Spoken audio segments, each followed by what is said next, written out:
வணக்கம் நண்பர்களே. எடுத்ததை முடிக்காம வரமாட்டேங்கிறதுல இன்னைக்கு நாள் 3. காலையில ஏஞ்சோடனே ஒரு சம்பவம் ஆயிடுச்சு. ஸ்டேஷன் வர சொல்லிட்டாங்க. பயப்படாதீங்க, ரயில்வே ஸ்டேஷன் தான்.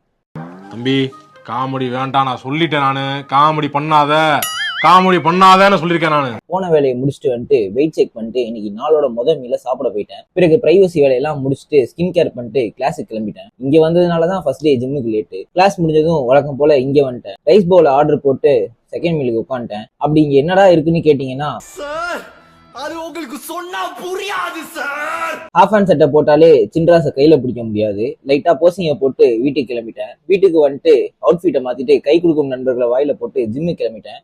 இன்னைக்கு நமக்கு back and biceps workout. Warm up பண்ணிட்டு பேக்குக்கு 4 வேரியேஷன். இன்னைக்கு ஃபுல்லா upper back and mid back தான் ஃபோக்கஸ் பண்ணேன். அப்புறம் பைஸுக்கு 3 வேரியேஷன் போட்டேன். செட்ஸ் அண்ட் ரெப்ஸ்லாம் கேப்ஷன்ல போடுறேன், நோட் பண்ணிக்கங்கடா பைஸ் அண்ட் கேர்ள்ஸ். அப்புறம் வே ப்ரோட்டீனை தட்டி விட்டு ஜிம்ல இருந்து கிளம்பிட்டேன். வீட்டுக்கு வந்துட்டு புதுசா வாங்கின ஜெர்சியை போட்டு ஃபிட் செக் பண்ணிட்டு இருந்தேன். தம்பி கால் பண்ணி இங்க வர சொன்னான். இதெல்லாம் பார்த்தோன்னே கிரேவிங் வந்துருச்சு. ஆனா இதை மட்டும் தூக்கிட்டு கிளம்பிட்டேன். அப்புறம் சாப்பிட்டு கொஞ்சம் கழிச்சு இன்னைய கார்டியோவுக்கு விடாமுயற்சி நடைப்பயிற்சியை ஸ்டார்ட் பண்ணிட்டேன். அதன் பிறகு ஜூஸை குடிச்சிட்டு வீட்டுக்கு வந்துட்டு ஸ்கின் கேர் பண்ணிட்டு இனிய நாளை முடிச்சுக்கிறேன். எண்ட் ஆஃப் த டே என்ன சொல்ல வரேன்னா, எனக்கு மேட்ச் வராது, ஏன்னா எனக்கு மேட்ச் வந்தது.